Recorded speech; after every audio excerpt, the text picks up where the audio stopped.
Hi, you're on the Reddit Confessions channel. Buckle up, because this one left me stunned. She laughed. Not at a joke. Not at a movie. At me. 3 seconds before the door slammed. I had said nothing cruel. Nothing dramatic. Just one quiet sentence. I really wish you wouldn't go tonight. But that was enough for her. She grabbed the car keys, looped her wrist into a silver clutch I didn't recognize, and let the door speak for her. I just stood there. The wine glass she'd left on the kitchen table still had her lip print on the rim, coral red. She wasn't wearing that lipstick earlier. So who was it for? I didn't eat dinner. I didn't turn on the lights. I didn't even move. The silence in the house wasn't peaceful. It pressed on me like a storm cloud that never burst. Hours passed. I watched the wall. At 2:11 a.m., the headlights curved into the driveway. The door clicked, then creaked, then nothing. Not even a hey. She went straight to the guest bathroom, not ours. Water. Door click. Closet door. She didn't know I was awake. I didn't ask questions. Didn't accuse her. I thought if I pretended everything was normal, maybe I could stay inside the lie a little longer. But the next morning, when she finally stumbled out to the kitchen wearing a hoodie I hadn't seen in months, I noticed 2 things instantly. 1, it wasn't hers. And 2, her wedding ring was gone. That's when I checked her purse. And I found something that made my mouth go dry. I didn't even need to open her purse fully. It was just slightly ajar, slouched lazily on the kitchen chair like it had something to confess. I told myself I was just curious. I wasn't snooping. But the second I saw the slip of paper, long and creased, sticking out from between her wallet and some crumpled tissues, I knew I was about to regret everything. It was a receipt, but not from a store.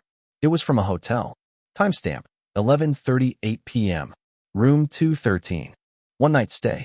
No minibar charges. 1 king bed. I stared at it for a full minute before touching it, like maybe it would dissolve or change into something harmless if I blinked enough times. But it didn't. It just sat there, radiating quiet betrayal in Helvetica font.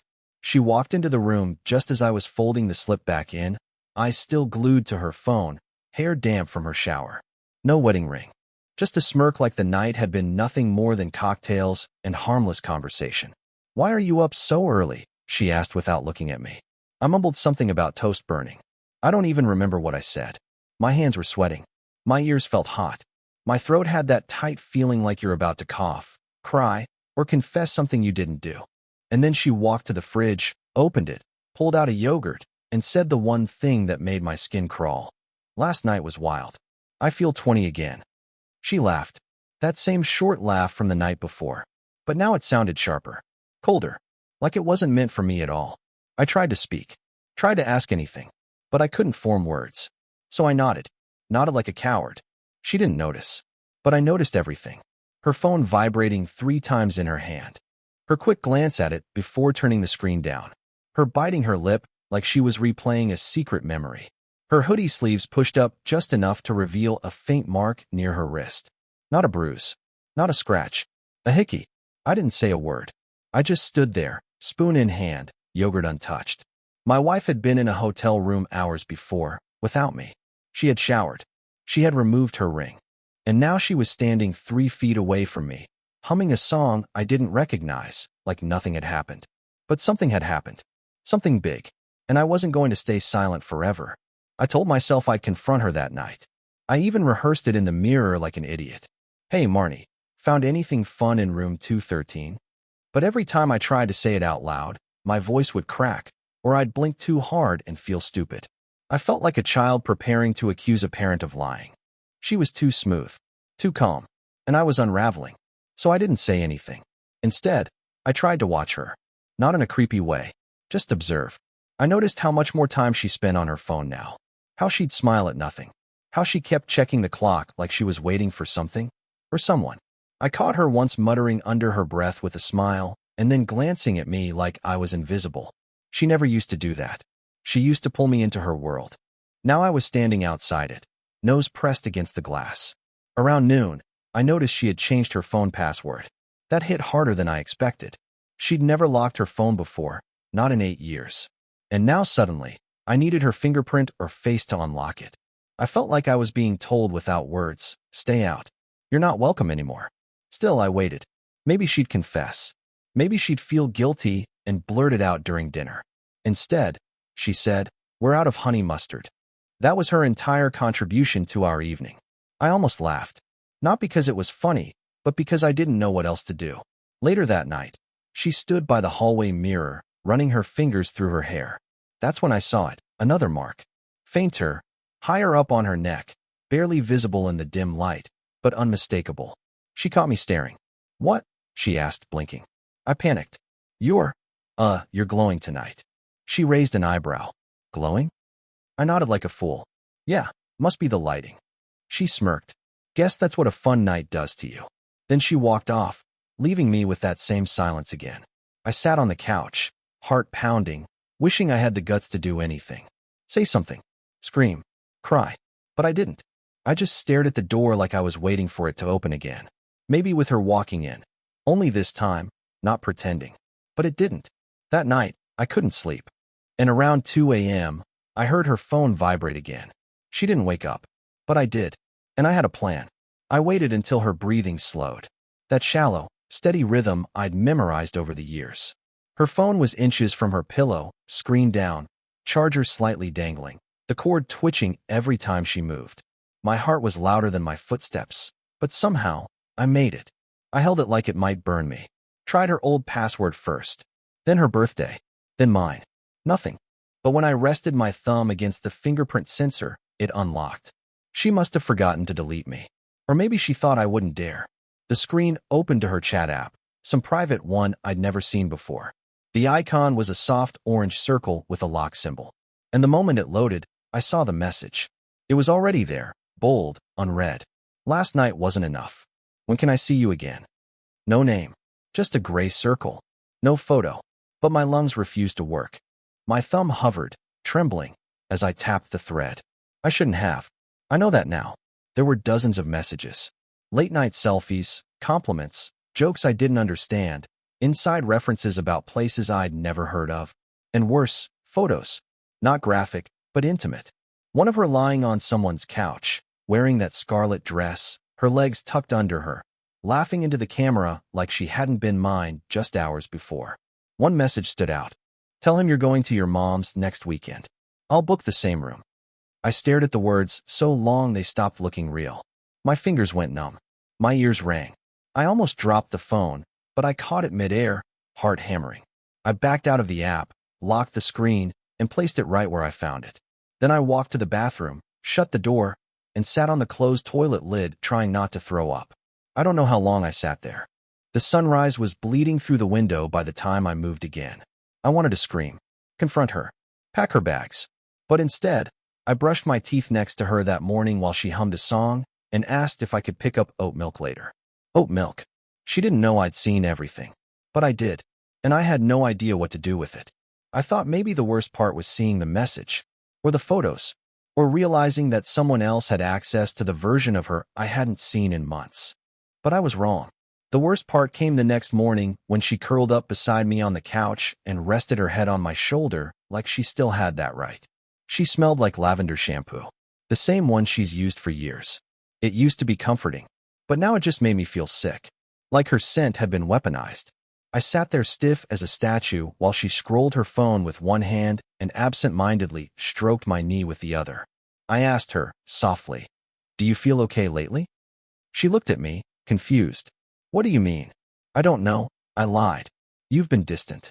Her smile didn't reach her eyes. "Just tired, Kenny. Work's been a lot." That word again, tired. She'd used it like a shield for weeks now. Too tired to eat together. Too tired to talk.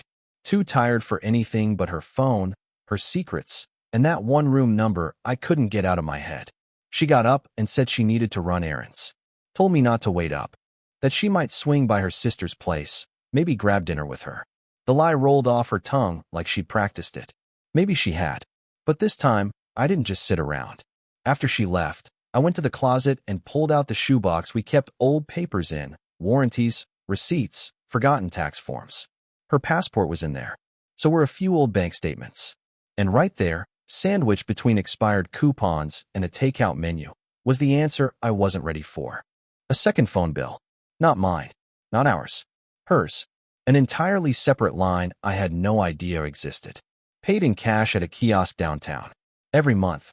quietly, consistently, and the number matched the one from the chat app. I dropped the bill on the table and sat down. My hands were shaking. My breathing felt wrong, like my body was too small for all the panic trying to get out. She wasn't just cheating. She had built something outside of me, a secret space where I didn't exist, and she was living in it like it was her real home. That was the moment I realized. I wasn't afraid of losing her anymore. I was afraid I already had. She came home humming. I'd been sitting at the table for over an hour with the second phone bill laid out like a trap I wasn't even sure I wanted her to walk into. My mind had rehearsed a dozen ways to start the conversation, but when I heard the door creak and her keys drop into the ceramic bowl by the entryway, everything just stopped. She walked into the kitchen holding a shopping bag and 2 smoothies, like it was any other day. "I got you mango," she said. "Your favorite." She still remembered my favorite smoothie. The absurdity of that almost made me laugh. I didn't take it. Instead, I slid the bill across the table without a word. Her eyes dropped, scanning the paper like it might morph into something harmless. Then they shot back to me. "Why are you going through my stuff?" That was her first response. Not fear. Not guilt. Not even denial. Just anger. "I didn't know you had a second number," I said calmly. My voice didn't shake. My fingers didn't move. I felt cold, hollow, like I'd stepped outside of myself and was just watching the scene unfold. She opened her mouth, then closed it. Then she did something I'll never forget. She smirked. Not a full smile. Not cruelty. Just this tiny, bitter twitch that said, "You figured it out too late." "Are you going to yell?" she asked after a long pause. "No," I whispered. "I'm not angry." She blinked, like she didn't understand the rules of this game anymore. "I just want to know how long I've been the ghost in my own house." Her jaw tightened. She started to speak, but I cut her off. "Was it just the hotel? Or was that just the one time you left a receipt behind?" She didn't answer. She placed the smoothie down in front of me like it was a peace offering, then turned and walked into the other room. No apology. No explosion. Just silence. That night, she didn't come to bed. She didn't say a single word. But I heard her phone vibrate 3 times before dawn. And then I heard the front door open. The front door clicked shut so gently, I almost missed it. But I was already dressed, sitting in the dark living room with my shoes on and my keys in hand. She didn't know I'd heard the texts, or that I hadn't slept at all. She thought I'd swallowed the confrontation like I'd always done, sullen, sad, spineless. And maybe I had. But not this time. I waited 15 seconds after her car started before sliding into mine. I didn't tail her close. I let her drift far ahead, keeping her taillights just barely in view. I didn't even know where I was going. I just knew I needed to see it for myself. She didn't head toward her sister's like she used to claim. Didn't stop for coffee. She drove across town, past the industrial lots, through a neighborhood I didn't recognize, and turned down a side street lined with short brick buildings that looked half abandoned. Then she parked and got out. A man opened the door before she even knocked. Tall, lean, barefoot, wearing a t-shirt that looked slept in. He pulled her into him like it was instinct. No hesitation. No guilt. His hand disappeared behind her back. Her face tilted upward, and they kissed, slow, certain, like this was their 100th time, not their first.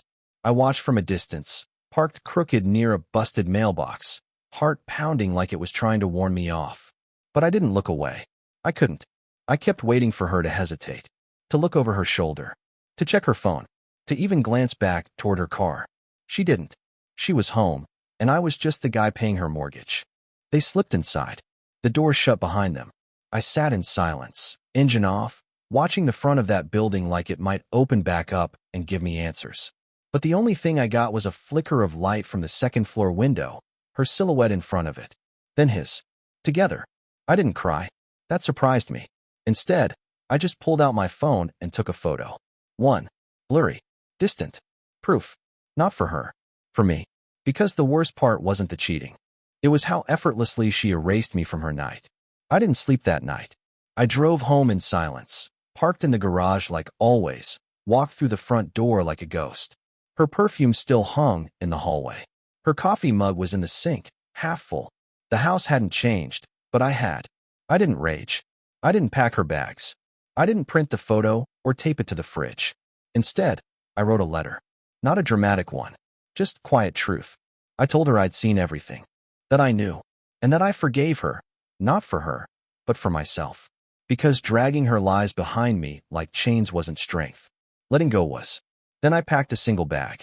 By the time she got home the next morning, humming some tune like always, I was gone. No fight. No scene. Just space. I moved into a short-term rental on the edge of town. Small place, creaky floors, strange neighbors. But I could breathe again. For the first time in months, I didn't wake up holding my breath. I didn't scan someone else's face for signs of love or lies. I just existed. And that was enough. Weeks passed. I didn't hear from her. No messages. No apologies. Just silence. Ironically, the only thing we'd had in common by the end. And that was okay. Because silence now meant peace. I started running in the mornings. Badly at first. I burned toast. Forgot how to fold fitted sheets. But I laughed again. I read books. I made awful coffee on purpose just to prove no one could scold me for it. And one day, I looked at that blurry photo one last time and deleted it. Not because I forgot, but because I'd finally remembered who I was without her.